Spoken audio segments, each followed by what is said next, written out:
So we're here at BRP Club 2025. That is where BRP showcases their latest models. So in this video, let's take a look at the top 5 releases from SeaDoo that I'm stoked about this year. So huge news. This right here is the SeaDoo Switch Fish. Guess what we do with the SeaDoo Switch Fish? Answers from the back, anyone? Yeah, Madison.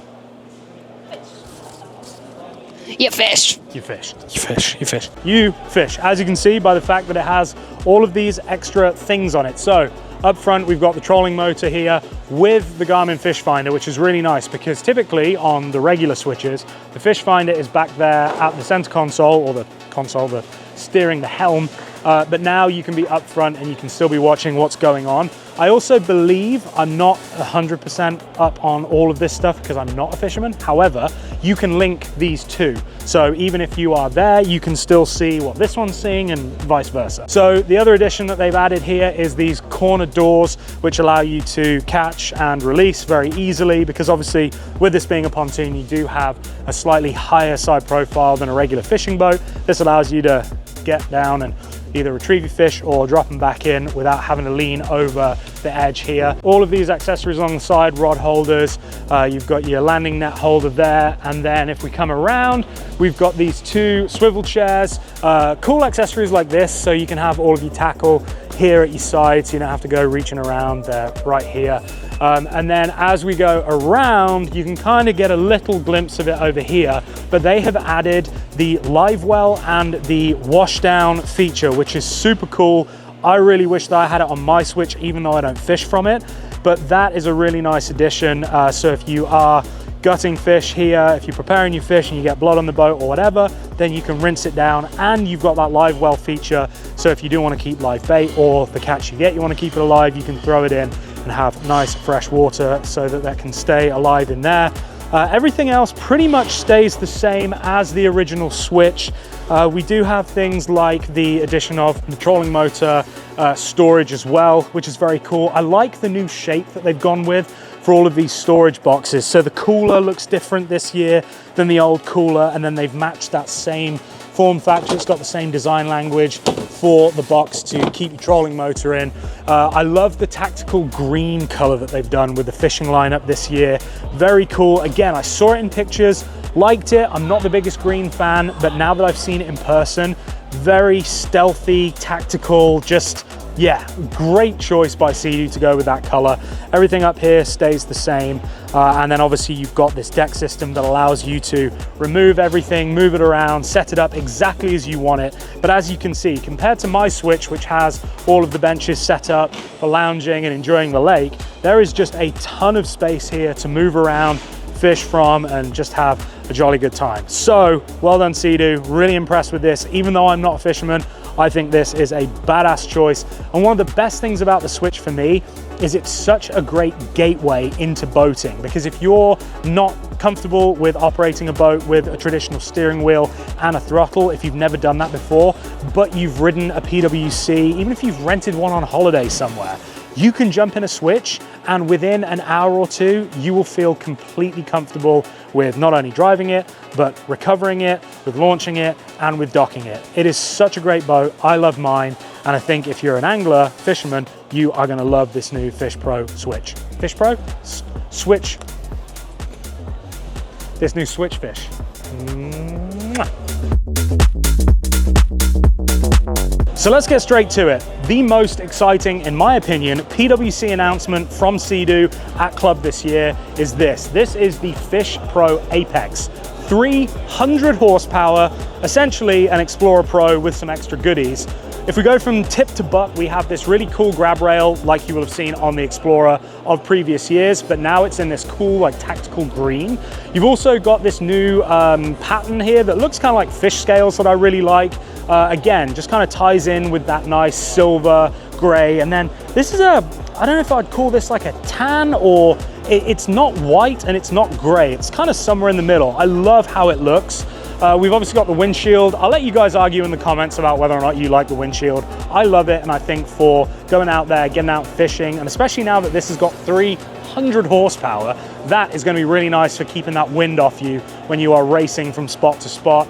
It's also got the new steering system, which we will see on Explorer as well. So you've got the full adjustability out towards you, back in, and then up and down as well.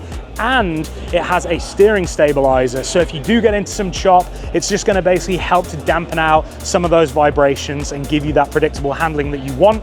It's got the the new 9-inch touchscreen display, upgraded from the 7-inch that was on the previous year Fish Pro and Explorer. 7 rod holders on this ski, which is wild. You've also got your controls here for your live well and the rinse down hose system, which we'll get to in a second. Moving back, looks the same seat as you've seen before, but now we have the swivel seat. I'm saying now we have, the Fish Pro's always had a swivel seat, but I'm kind of comparing this to the Explorer, and one of the only reasons why I would tell people to buy a Fish Pro over an Explorer in years past is because of the swivel seat and also the live well and washdown. Well, now you kind of get the best of both worlds, because you've got the Explorer shell with all of the Fish Pro goodies and more. So the swivel seat, which some people love, a lot of people don't use it, but I think it's a cool option to have on here. And then if we move further back here, we've got the new rear deck system. Again, comes from the Explorer, allows you to put 2 side-by-side link accessories on the back, or the one here. You could also fit the same cargo rack or the luggage rack that you get on the Explorer that would go in here and allow you to put 3 more link accessories, giving you a total option of 5 on the back. Which is just insane. The amount of gear that you can haul on these things is incredible. It's also got these pop-up cleats, which is a nice touch for tying off to the docks and things. I would love to have seen these on new Explorer, which we'll get to in a minute, but currently they are just a Fish Pro option. Yeah, this thing also has a dual battery system with faster, more heavy-duty charging, which means that you can be posted up and run your fish finder and not run out of juice, which is nice. But yeah, just an absolutely awesome boat that I think realistically is going to appeal to people that want to get up at first light, race to their first spot, have a little flick, race to the next spot, because this isn't going to be a long-range adventure ski with that 300 horsepower motor, but you can be sure that this is going to get you to the spot first. So if you don't want the hassle of having a full-blown boat, then you can run this thing and it will get you there just as fast with a lot of stuff on here. So if you are in the market for the best fishing PWC out there, look no further, it's right here. So you guys know the biggest love of my life, the second biggest love of my life, Maddie's just shot me evils from off camera. The second biggest love of my life is the SeaDoo Explorer Pro. This one is the 2025 model, obviously, that's why we're here. Now, not that much has changed. One of the most noticeable changes about this specific model here is the addition of this graphics kit, which you can buy as an optional extra. There's also some other goodies in here that I'll show you in a second. But basically, from a visual perspective, very much the same, other than the addition of some cool graphics that add these really cool pops of neon yellow and this topographic feature element, which I really like actually. It definitely gives it a little bit of an edge over just the base gray, black and neon yellow model. But the biggest change, which I really didn't expect, but I actually loved. So on the handlebars for the Explorer Pro last year and the 2023, which is when it was launched, you could adjust them, you could go in and out, and also you can adjust up and down. That's one of my favorite features about this ski, because it means that no matter what conditions you're riding in, it's always comfortable. You can always put the bars where you want them, whether you're standing or sitting, and whether you've got longer arms or shorter arms. But what they've added this year is the steering stabilizer from the RXPX, which, and maybe the RXTX too, I'm not sure, but certainly my RXPX has the steering stabilizer. On that ski, which is a race ski, I have it wound all the way up, so the bars are the stiffest that they'll be. And I really like how predictable it makes the handling. You get no kind of like wobbles or anything over rough conditions. And so the addition of that on the Explorer is really cool, because when you're out in the middle and it's getting choppy and you're getting bounced around, there's nothing worse than hitting a wave and then like losing an arm and, you know, just kind of thrashing about a bit. This is going to stop that. And so you can see the amount of effort needed to push the bars when it's set all the way to the stiffest position versus the most flaccid or softest. What would that be? The least aggressive position.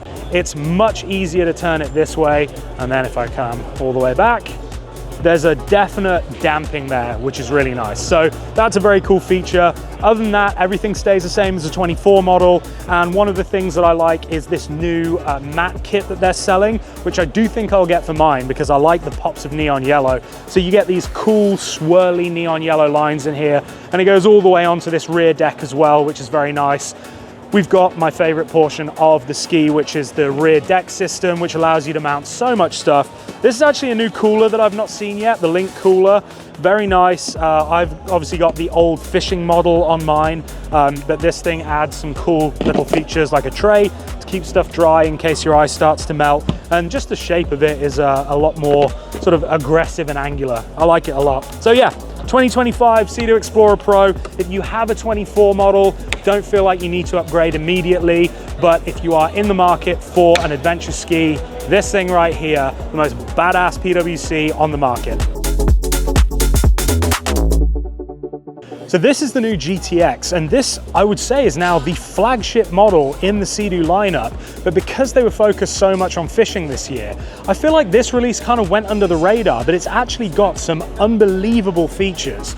So first thing they've done is they've added the new touchscreen digital display up here that you will see on the Can-Ams, and basically all of the BRP products, the high-end products, have this screen. Not one single other PWC in SeaDoo's lineup has this, and I think it looks great. So that's a feature that I think will probably, hopefully, be coming to SeaDoo models moving forward, but I do know that it is a very expensive option, so I'm not sure that all of them, like GTI, will get it necessarily, but nevertheless, on a flagship model like the GTX, makes a lot of sense.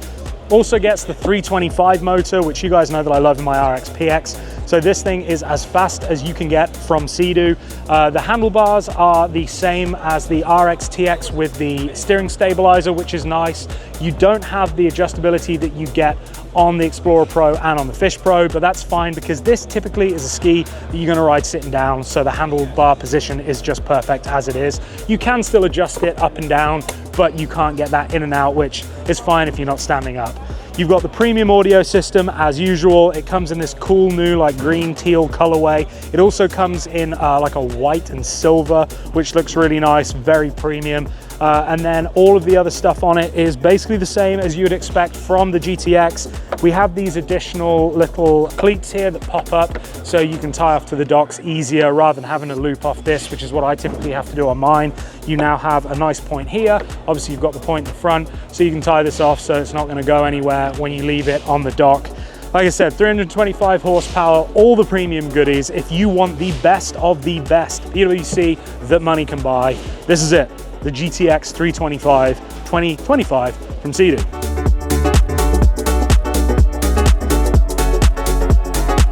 So for 2025, we have the new colorway on the RXPX. I think everything else has stayed pretty much unchanged versus mine, which is the 2024 model.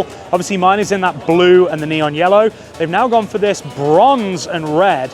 This in the pictures looked more tan, but now that I'm actually looking at it up close, it is more of a bronze color and it does have like a metallic to it. It's absolutely beautiful. Obviously we have the carbon fiber nose cone, which is my favorite part of the RXPX, and all of the controls stay the same. We've got these little added extra pops of color up here on the handlebars. Screen is the same as well, but you guys know how much I love my RXPX. 325 horsepower. It's got that upgraded supercharger system over the 300 horsepower model of previous years, and it is just a weapon of a ski. This will turn on a dime. Ask me how I know. In fact, don't ask me how I know, because I'm gonna get PTSD because my hamstring is still recovering from having my little ejection from mine out the buoy course. Rain's laughing behind the camera because I said ejection. Ejection with a J, Rain, not an R. No, that's different. I got thrown off because I was riding it beyond my ability, because these things will turn so much. Anyway, let's go and have a look over here as well, because they also have the RXTX, which, if you guys aren't aware, the RXPX is I would call it a single seater. You can put two seats on it, but realistically, if you take a look over here, Rain, this little hump here means that when you're riding it just with one person, it really hugs you in. You can adjust this so you can basically set it up to how you want it, like this. So for example, if you wanted it to be really close, then you can put it right there, and then this will keep you nice and tight. Or if you've got a big booty, which I do, but I can actually get it onto the first slot, you could go all the way back here and have a nice wide seat. But this thing is so nice at keeping you in the saddle and in control of the ski. Well, mostly in control of the ski. I did have it, but I still got out of control of the ski. But that's more of a me thing than a ski thing. And then over here is the RXPX. This one is the 3-seater model. So again, you've got this little hump here, but there is space back here for if you did want to put 3 people, you could. I would argue that this is more comfortable for 2 people, but if you want that same 325 horsepower power plant and the looks of the RXPX, but you want to bring some extra guests, this is the model for you. I wasn't sure about this colorway when I saw it in pictures, I'm not gonna lie. Now that I'm seeing it in person, absolutely beautiful. I've not seen another manufacturer do this type of colorway, and it does look great. This is gonna look awesome out in the sun as well.